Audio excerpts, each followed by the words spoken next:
So once there was a spread of AIDS in Africa. Now, there's all this ridiculous fear of it. Like, oh, how did this happen? How is this going on? Well, scientists were like, oh, who knows? I never heard from scientists. But there was this whole weird thing that, oh, homosexuality. We're gonna blame that. Because, you know, these people are just getting it from, you know, what's it called? Because that's how they were saying the whole way of the people getting sick like that. They're having anal sex, and next thing you know, they'll get the disease, and they'll transmit it. There's something that contradicts that. And now I'll go into that. So now the religious people are saying, you know, oh, homosexuality is evil. They are sinners. They deserve death. Now they go around with this. Those people that get sick and all that, and they go ahead and supposed to die. So they basically die from it. They die because they're being punished for their sins. Now they say, oh, gays and lesbians are the reason why for the disease. Contradiction. First off, it's being said that it comes through anal sex. And then how the hell do two lesbians have sex like that? When two males have that, can do that. And now, since we're talking about this kind of topic, it'd be obvious that even straight couple, a male and a female, can also get this disease as well, like that. So they're putting this whole fear thing. Oh, because you guys are not following the Bible, you guys are not following, you know, the Christian Catholic God. You guys are not following his beliefs and all that. Very odd. From a disease, there's all this epidemic fear. No one thinks at the very moment, wait a second, why is this happening in the center of Africa, right in the equator, where there's this spread of this epidemic of these STD? Next thing you know, there's all these different STDs that just pop out of nowhere. That's very odd. What was it too? There was like a very big population. Well, I don't really know when that baby boomer was. And who knows when that one was. But they were putting this whole fear. They're taking advantage of this disease to, you know, strike fear into people and to convert them. So now, if anyone who has AIDS, I'm sure for sure that they are somehow surviving somehow, which that disease should just, they get sick once they die. And there are people with that disease that somehow trying to survive, fighting for their life. Now, if you know one person, please tell me, is that person somehow happy? That person for some reason just looks up, you know, they're happy and all that. They can go ahead and talk, they're normal and all, they talk normally and, you know, have good conversations and all that. Can they do that? And somehow they're still alive, even though they're with the disease that basically is another sickness. It's basically death. Like I said, you as yourself are not happy, you're gonna die from one of these diseases. And now, how AIDS spreads. It can spread through blood, swapping of blood, you know, sharing of needles, you know, sharing of needles, saliva, possibly, sex, obviously.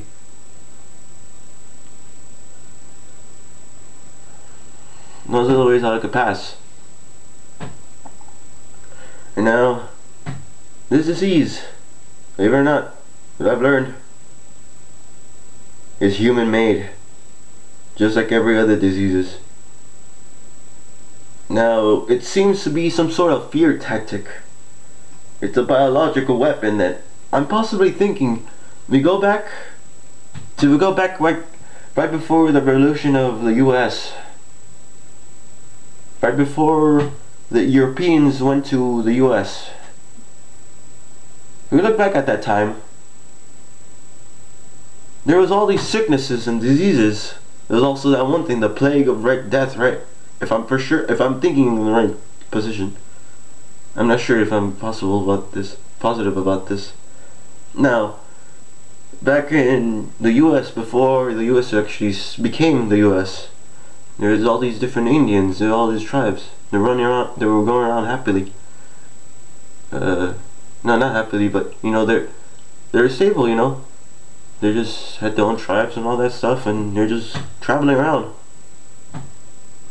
Then there's also the Mayans as well, the Aztecs. Now this is a very odd thing though. Once everyone was stable, everything was good. You know, there was this whole thing. Everyone did not get sick or anything. I'm not sure if I'm possibly correct by this, but I'm not sure. I probably want to trust what I'm thinking at this very moment. Then, sure, they had all this worship and all this weird rituals and stuff, but they knew. But once the Christians came in, the Mayflower and all that stuff, they're going in there. They decided, oh, we're going to a new world, you know. Oh, and there's nothing for them. They have nothing whatsoever. That's what they did. Basically, whoever they saw there, they just shot instantly, because you know they could not speak. They were not speaking of any of the same languages. So then I thought, oh, they're a threat. So just shoot them. Then whoever it was that was still alive, hey, you want to be Christian? They converted them. Now the weird thing too, those people that were converted, it was worse than death.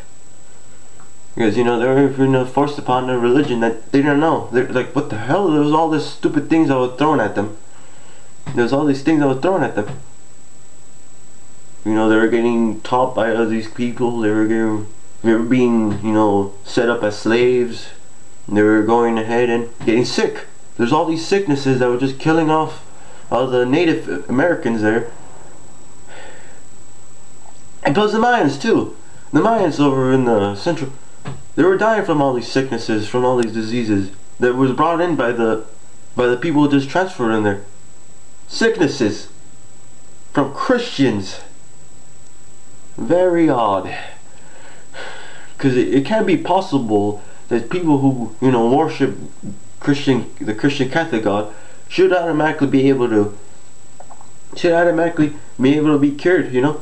They have this sicknesses, oh, we're gonna get cured from this. We're gonna go ahead and we're just gonna keep on asking God for, you know, this and that. We're gonna just keep praying to Him, you know, we're gonna get cured from this. We'll just do whatever the hell God wants us, whatever the whole Christian Catholic God wants us to do. Really, it was whoever had the higher power. Whoever the hell was the one who heard the voice of this so-called God. Because whoever the hell had the higher priority, they would just go ahead and take him to these things. Now I'm going with this as well, because I'm tired. You're gonna be pissed off too if you had to be following a damn religion your whole life, then realizing that all this time it was nothing but bullshit, lies, and the freaking Christian Catholic God you found out it was your own fucking mom. You would be pissed off too, right? Like I said, why are you gonna be relying on someone? Why are you gonna be relying on some who knows who the hell it is that some people are going crazy for? Do what you wanna do. Do what you think is right. Actually think logically about this. People are saying, oh, you know, people are evil. People are not. Really? Really? Sadly, this is probably those religious happy Christians people say, oh, you know, there's always good in people. There's always good in human beings. You know, God made us create us innocent. Then, you know, somehow we turn uninnocent and we start going killing each other. Yeah, and converting people like psychos. Going extremist, brainwashing people. I'm putting all my input out. Question these things. You're questioning this? What I'm saying? Good. question their beliefs too. Why are we following this? Why am I doing this? Church gets donated so much money, and you get so much money. Yeah, who knows what the hell they're gonna use it for? They need all this donation for money when you keep getting so much of it. What do they do? They throw it to charity. They throw it. Maybe we